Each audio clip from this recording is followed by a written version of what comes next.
Desde los albores del cristianismo, la Iglesia ha mirado las Escrituras como palabra viva. Pero una pregunta ha resonado a través de los siglos. ¿Cómo deben interpretarse las Sagradas Escrituras?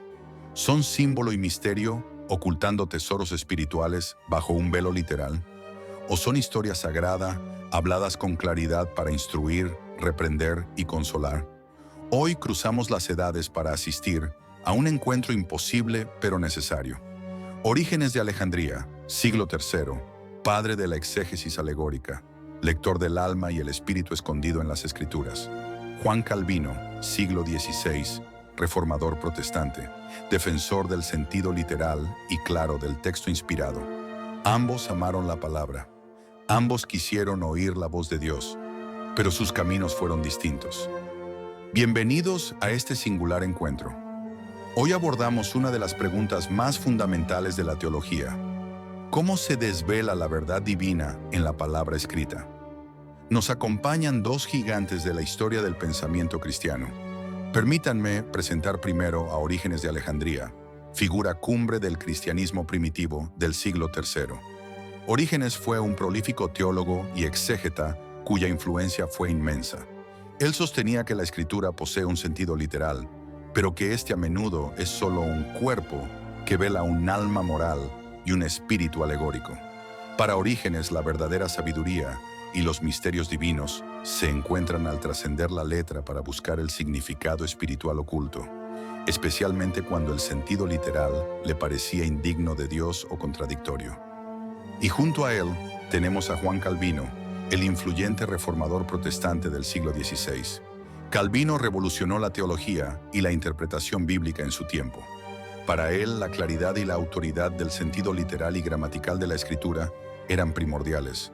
Abogaba por una lectura rigurosa del texto en su contexto histórico y lingüístico, convencido de que Dios se comunica de manera directa y clara, y que el Espíritu Santo ilumina precisamente este sentido literal para edificación de la fe, advirtiendo contra la alegorización desenfrenada que, según él, abría la puerta a la subjetividad humana por encima de la palabra divina.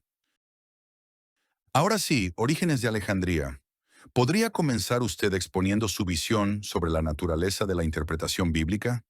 El Espíritu Santo ha cubierto las Escrituras con múltiples velos, para que no todos puedan comprenderlas a la ligera.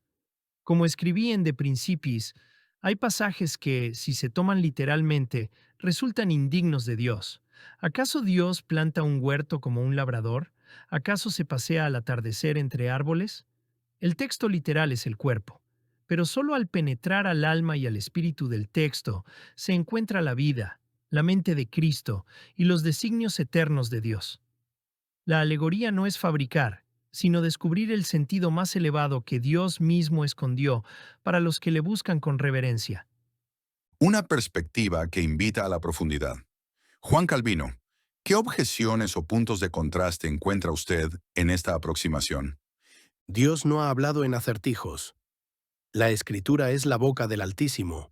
En mi comentario al Génesis escribí: el Espíritu de Dios no ha hablado para satisfacer curiosidades, sino para edificar la fe. El sentido literal es la base, el terreno firme. La Escritura no fue dada para que juguemos con símbolos, sino para que obedezcamos su verdad. Alegorizar sin freno es fabricar evangelios privados, es imponer nuestro ingenio al texto, no escuchar a Dios. Orígenes, Calvino parece sugerir que su método abre la puerta a interpretaciones subjetivas. ¿Cómo responde a esa preocupación, especialmente cuando hablamos de relatos como el Génesis? La serpiente que habla, el fruto que da muerte, ¿no es evidente que aquí hay símbolo? El Edén representa el alma. La serpiente es el deseo. El árbol es el conocimiento. Si tomamos todo literalmente, el relato se vuelve infantil. Dios no es un ser corpóreo. Este texto enseña verdades espirituales, no biología antigua. Para el alma, esta es la verdadera historia. Calvino, la historia literal del Génesis es central para su teología. ¿Cómo defiende su veracidad ante una lectura que busca un significado más allá de los hechos históricos? Y sin embargo, Pablo dice que por un solo hombre entró el pecado en el mundo. Romanos 5:12. Si Adán no fue real, tampoco lo fue Cristo, el segundo Adán. Esta no es mitología piadosa, es historia redentora. Negar la literalidad de la caída socava los cimientos del Evangelio.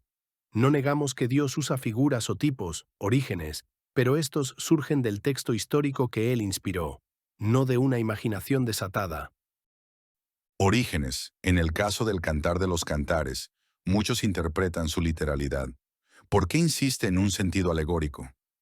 El Cantar de los Cantares canta un amor, pero no meramente humano. Como expliqué en mis homilías, se trata del alma que busca a su esposo celestial. Cristo es el amado. La Iglesia es la esposa.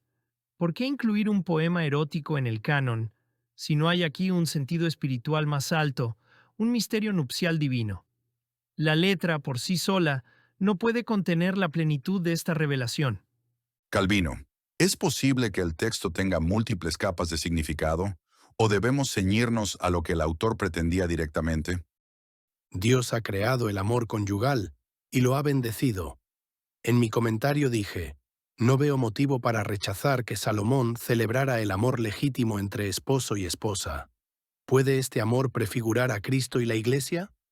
Sí, la Escritura misma nos da el patrón para ver esas conexiones, Efesios 5:32, pero esa figura surge del texto, no de una imaginación desenfrenada que desprecia lo terrenal que Dios ha declarado bueno y santo.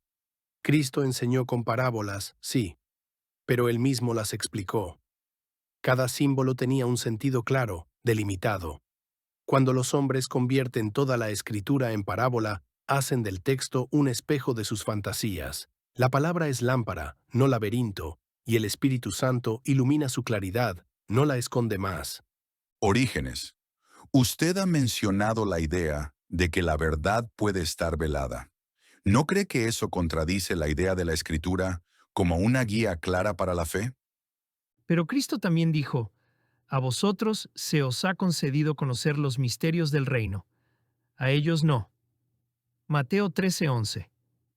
¿No es eso un reconocimiento de que la verdad está velada, accesible solo a quienes el Espíritu concede la clave? Las parábolas, como las Escrituras, esconden la gloria. El lector espiritual la descubre con reverencia y humildad, buscando el sentido del Espíritu más allá de la mera letra. La cruz misma es necedad para los que se pierden, pero sabiduría de Dios para los que creen. La Escritura tiene un rostro oculto, como Moisés que veló su rostro ante el pueblo. No todos ven la gloria de Dios manifestada en los misterios profundos del texto. Calvino, la acusación de que la literalidad puede matar es fuerte. ¿Cómo defiende que su método no conduce a una comprensión superficial o incluso perjudicial de las Escrituras? Tú llamas escándalo a la letra, Orígenes, pero fue por el escándalo de una cruz literal, clavada en el Gólgota, por la sangre literal de Cristo derramada, que fuimos salvos. La verdad no es oscura, sino ofuscada por la incredulidad. Cuando el lector se convierte en el autor del significado, ya no tenemos palabra divina, sino palabra humana.